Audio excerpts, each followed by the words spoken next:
Unified pension scheme 2025 अब मिलेगा 10,000 रुपये महीना पेंशन।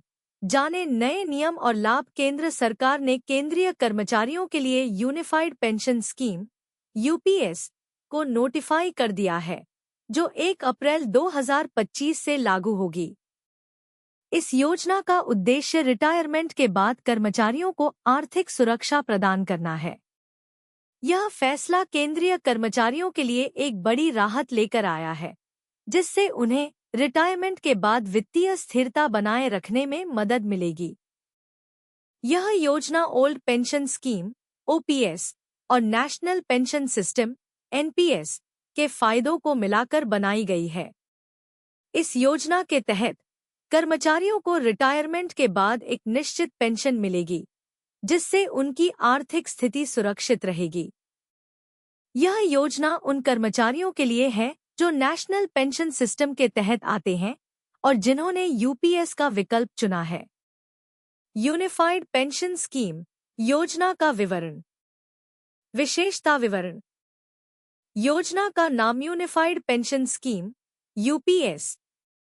लागू होने की तिथि 1 अप्रैल 2025। लाभार्थी केंद्रीय सरकारी कर्मचारी। उद्देश्य रिटायरमेंट के बाद आर्थिक सुरक्षा। पेंशन राशि अंतिम 12 महीनों के औसत वेतन का 50%। न्यूनतम सेवा 25 वर्ष पूरी पेंशन के लिए। पारिवारिक पेंशन का 60%। मृत्यु होने पर key benefits of unified pension scheme. मुख्य फायदे। यूनिफाइड पेंशन स्कीम यूपीएस केंद्रीय कर्मचारियों के लिए कई महत्वपूर्ण लाभ प्रदान करती है। Guaranteed pension. यूपीएस में केंद्रीय कर्मचारियों को उनके रिटायरमेंट के पहले के 12 महीने के औसत वेतन का 50% दिया जाएगा।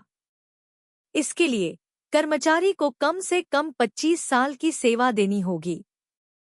आनुपातिक पेंशन। जिन कर्मचारियों ने 25 वर्ष से कम लेकिन 10 वर्ष से अधिक सेवा दी है, उन्हें आनुपातिक आधार पर पेंशन मिलेगी। न्यूनतम पेंशन। नई पेंशन योजना न्यूनतम 10 वर्ष की सेवा के बाद रिटायरमेंट पर 10,000 रुपये प्रति माह की न्यूनतम पेंशन की गारंटी भी देती है। पारिवारिक पेंशन। यदि कर्मचारी की मृत्यु हो जाती है तो उसके परिवार को पेंशन का 60% हिस्सा फैमिली पेंशन के रूप में मिलेगा। वित्तीय सुरक्षा। यह योजना कर्मचारियों को रिटायरमेंट के बाद वित्तीय रूप से सुरक्षित रखने में मदद करती है। Eligibility for unified pension scheme. पात्रता। यूनिफाइड पेंशन स्कीम यूपीएस के लिए पात्रता निम्नलिखित है। यह योजना उन केंद्रीय सरकारी कर्मचारियों पर लागू होगी जो नेशनल पेंशन सिस्टम एनपीएस के तहत आते हैं। कर्मचारी को एनपीएस के तहत यूपीएस का विकल्प चुनना होगा। UPS versus NPS, unified pension scheme और नेशनल पेंशन सिस्टम में अंतर। यूनिफाइड पेंशन स्कीम यूपीएस और नेशनल पेंशन सिस्टम एनपीएस में मुख्य अंतर यह है कि यूपीएस रिटायरमेंट के बाद एक निश्चित पेंशन की गारंटी देता है, जबकि एनपीएस बाजार से जुड़े रिटर्न पर आधारित होता है। यूपीएस उन कर्मचारियों के लिए एक बेहतर विकल्प हो सकता है जो रिटायरमेंट के बाद एक स्थिर आय चाहते हैं। फाइनेंशियल इम्प्लीकेशंस, वित्तीय प्रभाव। यूपीएस लागू होने के बाद सरकार को कर्मचारियों की बेसिक सैलरी का 18.5% कंट्रीब्यूशन करना होगा। इससे सरकारी खजाने पर हर साल करीब 6,250 करोड़ रुपए का अतिरिक्त बोझ पड़ेगा। बजट 2025 पेंशनर्स के लिए क्या है?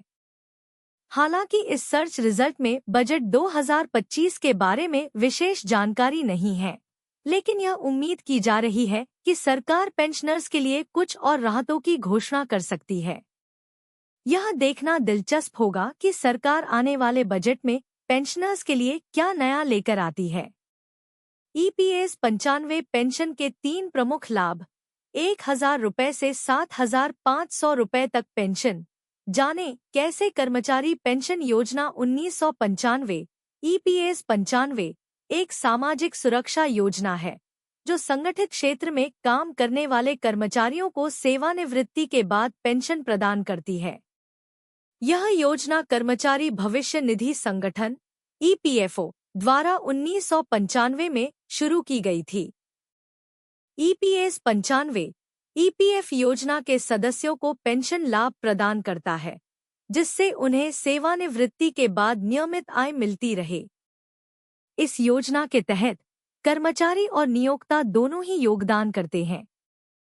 कर्मचारी का पूरा हिस्सा ईपीएफ में जाता है, जबकि नियोक्ता का योगदान 2 भागों में विभाजित होता है। नियोक्ता के हिस्से का 3.67% ईपीएफ में जाता है और 8.33% ईपीएस 95 में जमा किया जाता है। 10 साल की सेवा पूरी करने के बाद सदस्य पेंशन के लिए पात्र हो जाते हैं, जिससे उन्हें आर्थिक सुरक्षा मिलती है। ईपीएस 95 मुख्य बातें। विवरण जानकारी। योजना का नाम कर्मचारी पेंशन योजना 1995 ईपीएस 95। संचालक कर्मचारी भविष्य निधि संगठन ईपीएफओ। उद्देश्य संगठित क्षेत्र के कर्मचारियों को पेंशन प्रदान करना।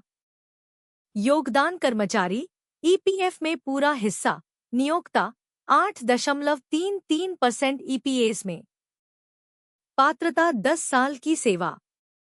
पेंशन कब निकाल सकते हैं? 50 वर्ष घटी हुई पेंशन या 58 वर्ष पूरी पेंशन की आयु में। न्यूनतम पेंशन 000 वर्तमान में। अधिकतम पेंशन 500 वर्तमान में। फॉर्म 10C पेंशन निकालने के लिए ईपीएस पेंशन कब निकाल सकते हैं? When can you withdraw EPS pension?